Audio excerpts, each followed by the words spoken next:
హరి శ్రీ గణపతియే నమః. అవిఘ్నమస్తు శ్రీ గురుభ్యో నమః.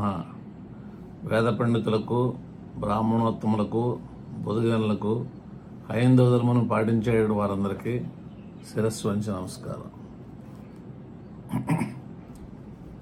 ప్రస్తుత టాపిక్, పుట్టేటటువంటి వాళ్ళు నపుంసక జన్మ యోగాలు అన్నమాట.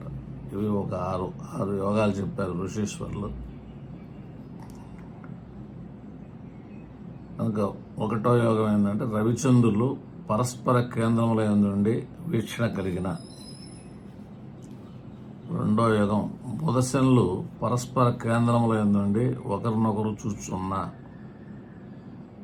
మూడో యోగం కుజుడు రవికి ఏడవెంట ఉండగా అట్టి రవి సరిరాశి అందుండుట గాని, లేక రవి సరిరాశి అందుండగా కుజుడు అట్టి రవిని చూస్తున్నడలా, లేక రవి కుజునకు సప్తమమున గాని లేక కేంద్రమున గాని ఉండి చతుర్థ విశేష దృష్టితో చూడబడుచున్నాను. నాలుగో యోగం అన్నమాట. నెక్స్ట్ లగ్నము చంద్రుడు పురుష రాశుల యందుండి కుజుని చే చూడబడుచున్న ఎడల, ఇచ్చట కుజుడు ఒకరికి కేంద్రము మరొకరికి విశేష దృష్టి కలిగి ఉన్న ఎడల, అనగా ఈ యోగమున లగ్నచంద్రులు తప్పక కుజు దృష్టి పొంది ఉండవలను. 5 చంద్రుడు స్త్రీ రాశి అందును బుధుడు పురుష రాశి అందును ఉండి ఈ ఇద్దరును కుజుని దృష్టి పొందిన ఎడల. 6 శుక్రుడు చంద్రుడు లగ్నము ఈ మూడును బేసి నవాంశలు పొందుతుండగా పైన తెలిపిన ఈ 6 యోగములందును జన్మించిన వ్యక్తి నపుంసకుడగును. ఇది జాతక పారిజాతంలో చెప్పినటువంటి నపుంసక జన్మ యోగాలు అన్నమాట. అందువల్ల ఇది కొంచెం జాగ్రత్తగా పరిశీలించి చెప్పాలి. నపుంసక గ్రహాలు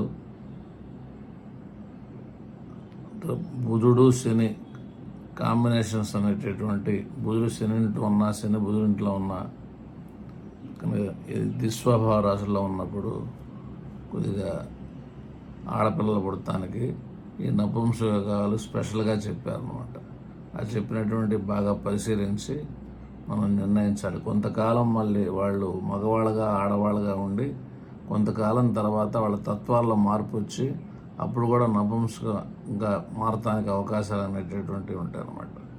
అందువలన ఇది గబగబా చెప్పకుండా బాగా ఆలోచించి ఈ 6 యోగాలు అనేటటువంటివి ఉన్నాయో లేవో చెక్ చేసుకొని దాని ప్రకారంగా మనం చెప్పాలన్నమాట.